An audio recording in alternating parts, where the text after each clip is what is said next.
Salut tout le monde, cette semaine j'ai acheté pour changer de chez moi une nouvelle box TV. Dans ce sens là ça sera mieux, une nouvelle box TV Android. Alors la raison pour laquelle j'ai choisi celle-là, c'est pas une raison en fait, il y en a plusieurs. C'est un tout nouveau modèle, il vient de sortir. Donc vraiment il est extrêmement récent. Elle a plusieurs avantages par rapport à ce qu'on peut trouver d'autres sur le marché. Alors déjà, la marque, je la connais déjà. J'ai déjà eu une box de la même marque et j'en avais été extrêmement satisfait. Donc je préféré repartir dessus plutôt que repartir à l'aveugle pour une fois. Le processeur, c'est pas le processeur le plus connu, par contre il fait partie des valeurs sûres. Ça c'est un avantage. Elle a quand même 4 Go également de mémoire, un stockage à 64 Go qui est tout à fait confortable pour pouvoir installer des applications, voire même installer quelques films si on a envie.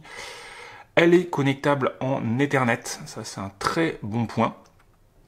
À 100 mégabits, alors 100 mégabits ça vous paraîtra peut-être peu, aujourd'hui on parle de la fibre à 1 gigabit, mais pour vous donner une idée, un film que vous allez regarder en 4K, bah en fait il va avoir un débit qui est à peu près 4 fois moindre que les 100 mégabits. C'est-à-dire que quand vous regardez de la télé, quand vous regardez Netflix ou autre en 4K, le débit ne va quasiment jamais excéder les 20 à 25 mégabits seconde. Donc on est extrêmement large par rapport à la connexion là-dessus.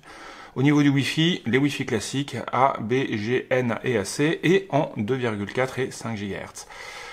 Gros point positif pour moi pour celle-là, c'est ce qui a fait que je l'ai choisie. Elle est déjà sous Android 10. Sachant qu'il y a à peu près 90% des téléphones qui sont vendus actuellement qui sont encore sous Android 9. Et ben cette box est une des toutes premières à être équipée d'Android 10. Et ça, c'est plutôt une bonne nouvelle. Alors, pour le look, ah tiens, j'avais pas fait gaffe. Elle a une antenne. Pour le Wi-Fi, c'est plutôt sympa. Donc l'antenne qu'on déplie sur le côté. Un emplacement pour mettre la carte mémoire. Devant ici, je devine, ouais, c'est bien ça, je devine ici un affichage numérique avec l'heure. Un USB 3 sur le côté, pour brancher un disque dur par exemple. Disque dur que vous formaterez en NTFS si vous êtes sous Windows, c'est facile. Si vous êtes sous Linux ou macOS, c'est un peu plus compliqué, il faudra passer par quelqu'un qui a un système Microsoft.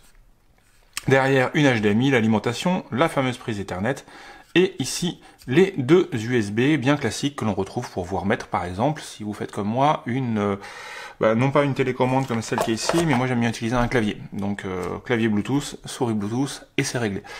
Et à côté, le SPDIF, ça c'est pour brancher pour le son. Voilà, bah écoutez, c'est tout bête, il n'y a plus qu'à la brancher pour voir ce que ça donne en lecture et à quoi ça ressemble avec Android 10.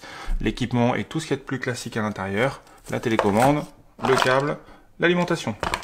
Allez, on se retrouve dans quelques minutes juste avec l'écran filmé pour voir à quoi ça ressemble en réel. À bientôt!